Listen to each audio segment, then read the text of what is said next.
Assalamualaikum warahmatullahi wabarakatuh. Halo Sobat Necis, mudah-mudahan kalian semua tetap dalam keadaan sehat dan tetap semangat untuk belajar. Nah, pada kesempatan kali ini, Ibu akan melanjutkan pembelajaran bab 2 tentang metabolisme sel. Ya. Metabolisme ini dapat diartikan sebagai seluruh reaksi kimia yang terjadi pada tubuh suatu organisme. Reaksi ini melibatkan interaksi antar molekul di dalam suatu sel yang sangat penting dalam menunjang proses kehidupan. Karena fungsi penting dari metabolisme, maka metabolisme dinyatakan sebagai salah satu sifat dari makhluk hidup. Nah, yang akan kita pelajari dari metabolisme sel, ini antara lain ada enzim, katabolisme, dan anabolisme. Ya, kita mulai dari materi tentang enzim. Apa itu enzim? Enzim merupakan suatu zat yang dapat mempercepat reaksi kimia di dalam tubuh, tetapi enzim sendiri tidak ikut bereaksi. Ya. Jadi, hanya dapat mempercepat saja dalam proses reaksi kimia. Nah, apa saja yang dipelajari dalam enzim? Ini protein yang bertindak sebagai biokatalisator. Jadi enzim itu protein yang fungsinya sebagai biokatalisator atau berfungsi hanya untuk mempercepat reaksi kimia saja. Yang kedua, ada faktor yang mempengaruhi kerja enzim. Kemudian yang ketiga ada sifat-sifat enzim, cara kerja enzim, dan yang terakhir ada komponen yang menyusun enzim. Nah, kita mulai dari komponen yang menyusun enzim. Secara kimia, enzim tersusun atas dua komponen, yaitu komponen protein dan komponen bukan protein. Nah, di sini komponen yang tersusun dari senyawa protein itu disebut sebagai apoenzim, sehingga sifatnya ini akan sama seperti protein, yaitu bersifat termolabil. Artinya, enzim sendiri ini tidak tahan terhadap panas atau suhu yang tinggi. Yang kedua adalah komponen yang bukan protein itu disebut sebagai gugus prostetik. Nah, di sini ada dua jenis yang termasuk ke dalam gugus prostetik, yaitu kofaktor, di mana ini berasal dari molekul anorganik seperti zat besi, tembaga, dan seng. Dan yang kedua adalah koenzim, di mana koenzim ini berasal dari senyawa organik kompleks seperti NADH, FADH, koenzim A, dan vitamin B. Kemudian yang kedua sifat enzim. Yang pertama ini merupakan protein. Ya. Jadi sifatnya akan sama seperti protein. Sebagai contoh misalnya apabila terkena suhu yang sangat tinggi, maka akan mengalami denaturasi atau mengalami kerusakan. Nah, apabila mengalami kerusakan, enzim tidak bisa lagi digunakan. Maaf, Ibu balik lagi ya.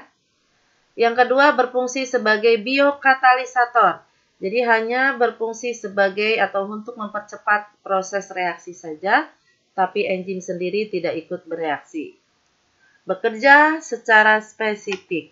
Artinya, enzim hanya bekerja pada satu reaksi kimia saja. Sebagai contoh, dalam proses pengubahan amilum menjadi maltosa. Nah, ini yang dibutuhkan hanya enzim amilase saja. Kemudian maltosa itu akan dihidrolisis menjadi 2 molekul glukosa. Nah, ini yang dibutuhkan hanya satu enzim, yaitu enzim maltase. Di mana enzim yang digunakan ini biasanya sesuai dengan substratnya.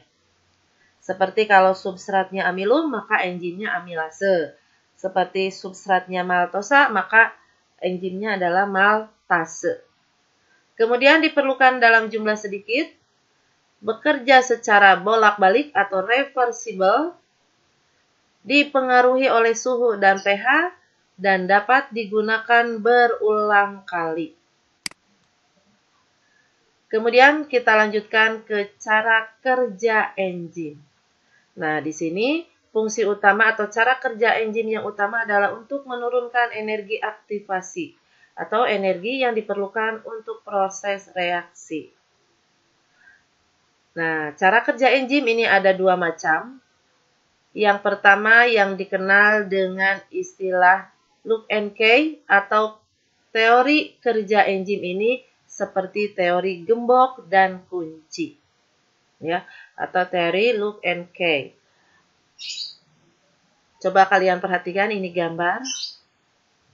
Ya. Ini ada enzim, ini ada substrat. Dan ini merupakan sisi aktif enzim.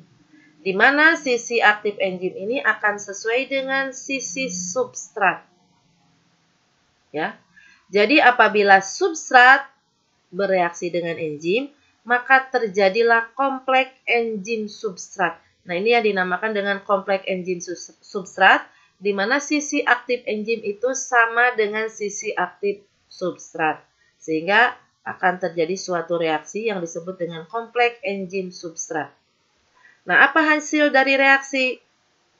Akan dihasilkan produk, ya, di mana enzim sendiri di sini tidak ikut bereaksi. Nah, inilah fungsi yang digunakan sebagai biokatalisator. Jadi hanya untuk mempercepat reaksi, tapi enzim sendiri tidak ikut bereaksi. Nah, ini juga gambar 2 juga sama. Ini enzimnya, ini sisi aktif enzim yang sesuai dengan substrat. Jadi apabila bereaksi bergabung ini akan pas seperti gembok dengan anak kuncinya. Ya. Setelah itu akan dihasilkan reaksi yang berupa enzim sendiri dan produk. Itu cara menurut teori gembok dan kunci. Nah, cara yang kedua, ini menurut teori kecocokan yang terinduksi. Ada sedikit beda di sini. Coba kalian perhatikan, di sini ada enzim, ada substrat. Enzimnya di sini sisi aktif enzim ternyata tidak sesuai dengan sisi substrat, tidak sesuai dengan substratnya. Ya. Tetapi nanti akhirnya si enzim sendiri akan mengikuti sisi aktif substrat. Nah, ini kan sesuai dengan sisi aktif substrat. Artinya di sini kecocokan, ya.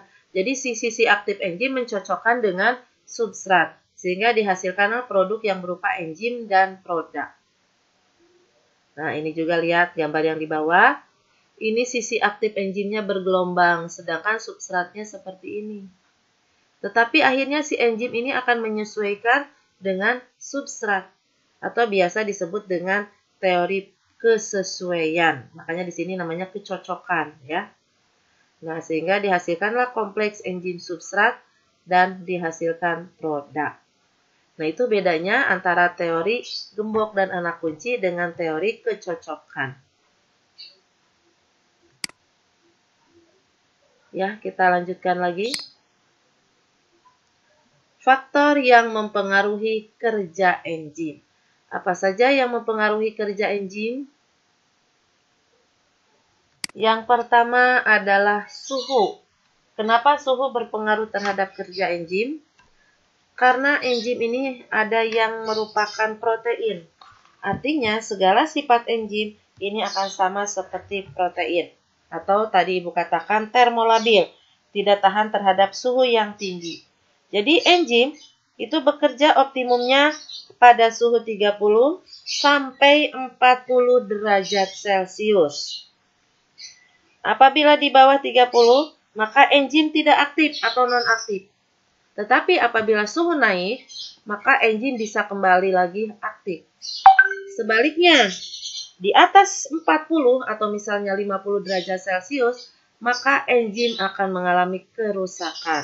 Kalau enzim rusak, maka enzim tidak bisa lagi digunakan. Yang kedua adalah pH. Ini terjadi apabila pH berubah, maka akan menyebabkan terjadinya perubahan asam amino, ya. Asam amino kunci pada sisi aktif enzim sehingga menghalangi sisi aktif tersebut untuk bergabung dengan substratnya. Nah, biasanya yang optimum adalah di antara pH 6 dan sampai pH 8. Yang ketiga, yaitu aktivator dan inhibitor. Aktivator adalah zat penggiat dan inhibitor adalah zat penghambat. Nah, apabila ada aktivator, maka kerja enzim akan semakin cepat. Sebaliknya, apabila ada inhibitor, maka kerja enzim akan mengalami hambatan. Ya, di sini apa saja yang merupakan inhibitor? Inhibitor atau zat penghambat di sini ada dua jenis. Ada inhibitor reversibel dan inhibitor atau misalnya di sini inhibitor kompetitif dan non-kompetitif. Nah, apa bedanya antara inhibitor kompetitif dan non-kompetitif? Silahkan nanti kalian cari informasi perbedaan antara inhibitor kompetitif dan non-kompetitif. Ya, Ibu lanjutkan saja dulu materinya. Yang ketiga adalah konsentrasi enzim. Nah, di sini konsentrasi enzim ini mempengaruhi kerja enzim di mana apabila konsentrasi enzim lebih banyak dari substrat, maka kecepatan reaksi akan meningkat sampai titik di mana seluruh substrat terikat oleh enzim. Sebaliknya, apabila konsentrasi enzim yang lebih sedikit dibanding dengan substrat, maka di sini substrat akan sulit untuk melakukan ikatan dengan sisi aktif enzim. Ya. Nah, ini pengaruh dari konsentrasi enzim dengan konsentrasi substrat.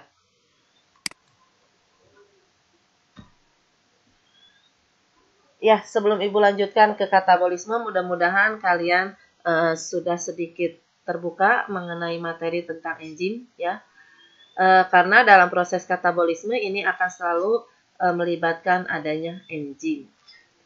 Ya, Ibu lanjutkan dengan materi yang kedua, yaitu katabolisme. Apa itu katabolisme? Katabolisme adalah proses penguraian atau pemecahan senyawa kompleks menjadi senyawa yang lebih sederhana. Senyawa yang besar dipecah menjadi senyawa yang lebih kecil-kecil lagi. Ya. Sehingga di sini akan dihasilkanlah suatu energi. Seperti ini contohnya, lihat di sini ada suatu molekul besar atau molekul kompleks atau senyawa kompleks yang akan dipecah-pecah menjadi molekul yang lebih sederhana dan dihasilkan juga energi. Macam katabolisme sendiri, di sini ada katabolisme karbohidrat, katabolisme lemak, dan protein. Tapi di sini Ibu akan menjelaskan lebih banyak tentang katabolisme karbohidrat saja, ya. Sebagai contoh dari proses katabolisme adalah respirasi. Coba kalian lihat dulu reaksi dari respirasi secara umum. Proses reaksi kimia dari respirasi adalah adanya glukosa C6H12O6. Glukosa ini dari mana? Dari hasil fotosintesis. Ya. Seperti biasa kalian sehari-hari makan, kalian mengkonsumsi karbohidrat. Nah, nanti hasil akhir dari karbohidrat yang dipecah adalah C6H12O6 atau berupa glukosa. Kemudian dioksidasi dengan oksigen karena kalian setiap hari itu menghirup oksigen, maka terjadilah reaksi metabolisme di sini sehingga dihasilkanlah gas CO2, uap air, dan ATP sejumlah 36 ATP. Nah, jumlah ATP inilah yang nanti akan kita hitung. Kita hitungnya dari mana? Dari respirasi aerob atau respirasi sel. Di mana respirasi sel itu terjadi melalui 4 tahap. Tahapannya ada glikolisis, dekarboksilasi oksidatif, siklus atau daur Krebs, dan sistem transport elektron. Nah, dari 4 tahap inilah akan dihasilkan 36 ATP. Dan ini yang harus kalian ketahui, tahapan-tahapannya sehingga dihasilkan jumlah akhir 36 ATP. Yang kedua ada respirasi anaerob atau yang biasa disebut dengan fermentasi. Di sini ada dua jenis. Ada fermentasi alkohol di mana hasil akhirnya dihasilkan alkohol dalam bentuk etanol. Dan yang kedua adalah fermentasi asam laktat karena dihasilkan asam laktat. Ya, Ibu jelaskan satu persatu dari tahapan-tahapan respirasi aerob. Ya. Yang pertama di sini dalam tahapan respirasi sel atau respirasi aerob itu adalah glikolisis. Gliko itu artinya glukosa, lisis itu pecah. Jadi bukan glukosa pecah, tetapi di sini dalam arti proses pemecahan glukosa. Ya. Proses pemecahan glukosa sehingga dihasilkanlah asam piruvat. Nah, glikolisis ini terjadi di sitosol. Reaksinya ini ya, bisa kalian perhatikan reaksinya. Dan hasil akhirnya ini. Nah, hasil akhir ini 2 asam piruvat, 2 NADH, dan 2 ATP itu dari mana? Dari reaksi ini. Reaksi yang panjang, kemudian Ibu ringkas menjadi ini. Ya. Coba Ibu sekarang coba jelaskan dari tahapan-tahapan respirasi aerob dalam tahapan glikolisis. Ya. Ibu jelaskan dulu bagaimana cara membaca. Jadi kalau ada tanda panah seperti ini, ya, nih ada tanda panah akhir, berarti ini yang dihasilkan ADP. Pokoknya yang ujungnya ada tanda panah itu adalah hasilnya. Sedangkan ini adalah yang dibutuhkan. Jadi contoh dalam reaksi ini berarti membutuhkan ATP dan menghasilkan ADP. Ya, mudah-mudahan kalian paham. Kita baca dari awal. Ini ada glukosa, ya. Glukosa ini nanti akan diubah menjadi glukosa 6-fosfat. Dalam proses pengubahan ini dibutuhkan 1 ATP dihasilkan 1 ADP. Kemudian glukosa 6-fosfat ini akan dilanjutkan ya. Dari fruktosa 6-fosfat kemudian dilanjutkan menjadi perubahannya itu fruktosa 1,6-bifosfat. Di mana fruktosa 1,6-bifosfat ini membutuhkan 1 ATP dan 1 ADP. Nah, dari pengubahan ini sudah butuh 2 ATP dan hasilnya adalah 2 ADP. Nah, baru disinilah mulai terjadinya proses glikolisis. Karena adanya proses pemecahan yang tadinya dari 6 karbon menjadi 3 karbon. Ya. Dimana yang satu ini fosfogliseraldehid. Ya. Dan yang satu lagi dihidroksiaseton fosfat. Nah, tapi sama saja sebetulnya hasil akhirnya ya. Kita baca saja satu yang sebelah kanan, tapi nanti hasilnya kita jumlahkan dengan yang sebelah kiri. Fosfogliseraldehid itu akan diubah menjadi 1,3-bifosfogliserat. Di sini dibutuhkan 1 NAD dan 1 NADH. Nah, yang ini juga sama dibutuhkan 1 NAD dan 1 NADH hasilnya. Jadi kesimpulannya dibutuhkan 2 NAD dan dihasilkan 2 NADH. Kemudian 1,3-bifosfogliserat akan diubah menjadi fosfogliserat. Dibutuhkan 1 ADP dan dihasilkan 1 ATP. Ini juga sama. Jadi intinya ini dihasilkan 2 ATP dan dibutuhkan 2 ADP. Kemudian 3 fosfogliserat akan diubah menjadi 2 fosfoenol piruvat. Dilepaskanlah molekul air. 2 fosfogliserat dihasilkan atau diubah menjadi fosfoenol piruvat. Kemudian fosfoenol piruvat akan diubah menjadi asam piruvat. Ini ada 2 asam piruvat, 1 dan yang ini juga sama asam piruvat. Nah, proses pengubahan dari fosfoenol piruvat menjadi asam piruvat Ini dibutuhkan 2 ADP dan dihasilkan 2 ATP.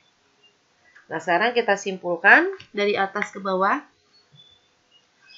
ATP yang dibutuhkan ada 2, tetapi ATP yang dihasilkan ada 4. 1, 2, 3, 4. Ya. Kita membutuhkan hanya 2, tetapi hasilnya 4. Butuh 2 diberi 4, berarti tinggal 2 ATP. Nah, maka di sini sebagai hasilnya adalah 2 ATP. Kemudian NADH. NADH kita lihat dari yang dibutuhkan.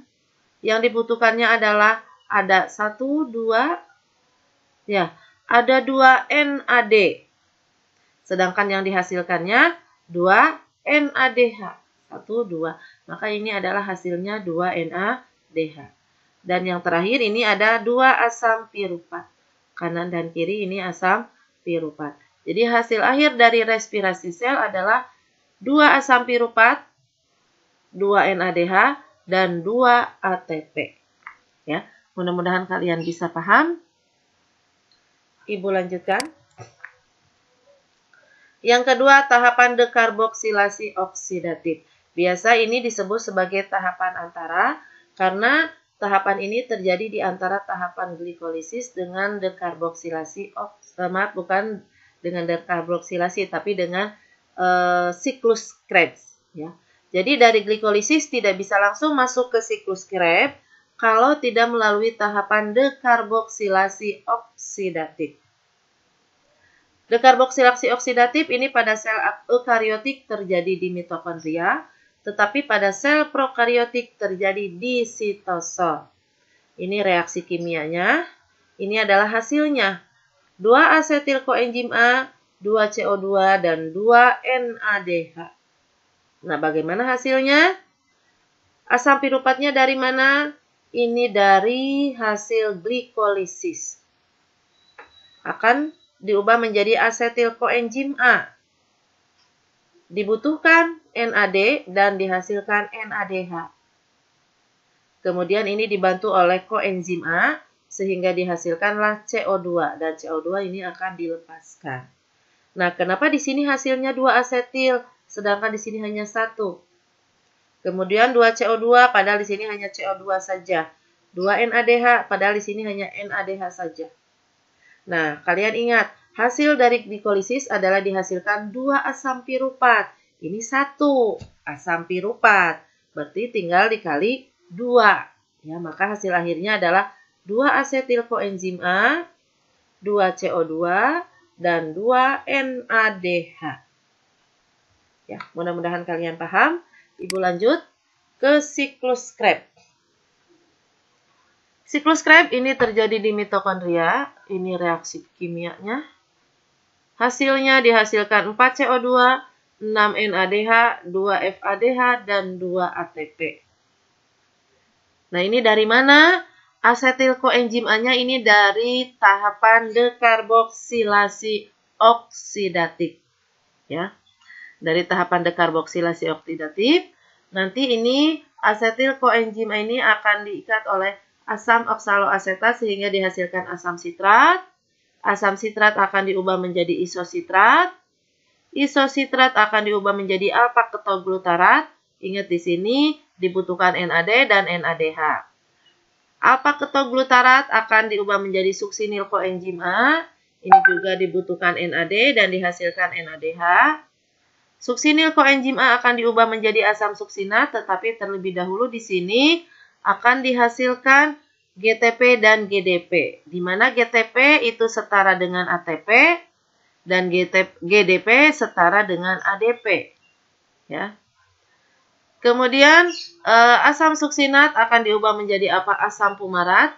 Dibutuhkan FAD dan dihasilkan FADH. Asam fumarat akan diubah menjadi asam malat dengan dibutuhkan uap air, dan asam malat akan diubah lagi menjadi asam oksaloasetat yang membutuhkan NAD dan dihasilkan NADH. Jadi bisa dihitung di sini NAD yang dibutuhkan 1, 2, ada 2 NAD, ada 1 lagi ini 3 NAD. Ya, ada 3 NAD yang dibutuhkan dan hasilnya NADH-nya ada 1, 2, 3. Ada 3 NADH. Kenapa di sini 3 NADH tapi di sini ada 6 NADH? Karena ini ada 1 asetil koenzim A. Sedangkan pada tahapan dekarboksilasi dihasilkan 2 asetil koenzim A. Jadi tinggal dikalikan saja, ya. Kemudian FADH-nya. FADH-nya di sini ada 1. Ya. Tinggal dikali 2, jadi 2 FADH. Dan 1 ATP ini. 1 ATP dari 1 asetil. Kalau 2 asetil jadi 2 ATP. Plus dengan CO2. CO2-nya ada 1. Oh maaf, bukan. Yang ini ya. 1, 2. Ada 2 CO2 yang dilepaskan. Dikali 2 asetil koenzim A, maka dihasilkan 4 CO2. Jadi hasil akhir dari siklus Krebs adalah 4 CO2, 6 NADH, 2 FADH, dan 2 ATP. Ya. Mudah-mudahan kalian tidak bingung. Bisa kalian lihat lagi di buku paket ada ya. Nah, yang terakhir sistem transport elektron. Ini terjadi di bagian membran dalam mitokondria. Kemudian hidrogen dari siklus Krebs diubah menjadi proton dan elektron. Oksigen berperan sebagai akseptor.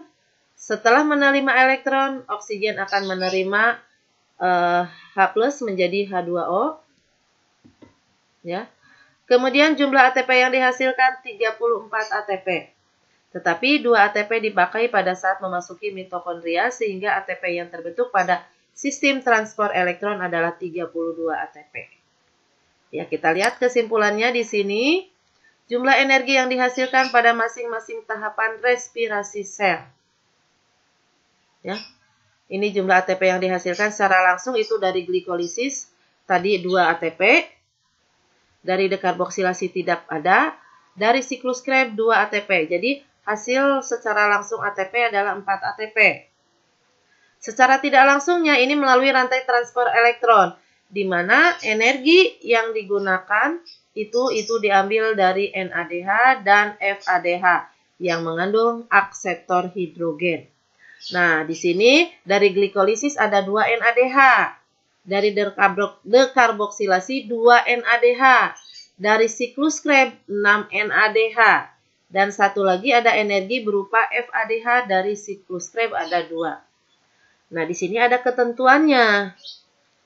Kalau yang masuk melalui NADH, maka setara dengan 3 ATP.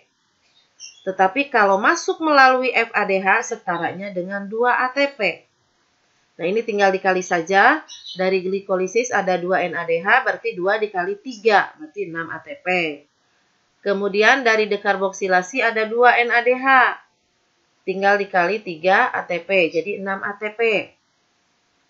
Dari siklus Krebs ada 6 NADH. 6 dikali 3, maka 18 ATP. Dan dari siklus Krebs ada 2 FADH. 2 dikali 2 ATP. Sehingga total ATP pada reaksi, atau bukan reaksi, maaf, yang terjadi melalui rantai transport elektron, dihasilkan total ATP-nya 34 ATP. Ya. Tapi kalau kita gabung, ya, respirasi aerob itu 4 dari ATP yang langsung dan 34 dari rantai transfer elektron. Sehingga totalnya 38 ATP. Ini total, ya.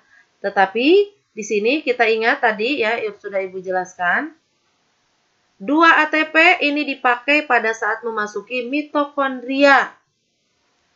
Ya, di transfer elektron sehingga ATP bersih yang dihasilkan adalah 36 ATP. Ya. Nah, tadi di awal Ibu sudah jelaskan pada reaksi respirasi bahwa dihasilkan 36 ATP. Nah, ini sudah terbukti 36-nya adalah dari tahapan-tahapan respirasi sel ini. Ya. Jadi kalian jangan bertanya lagi, kok ini 36 dari mana? Ya, ini hasilnya seperti ini. Dari hasil penghitungan ini. Ya.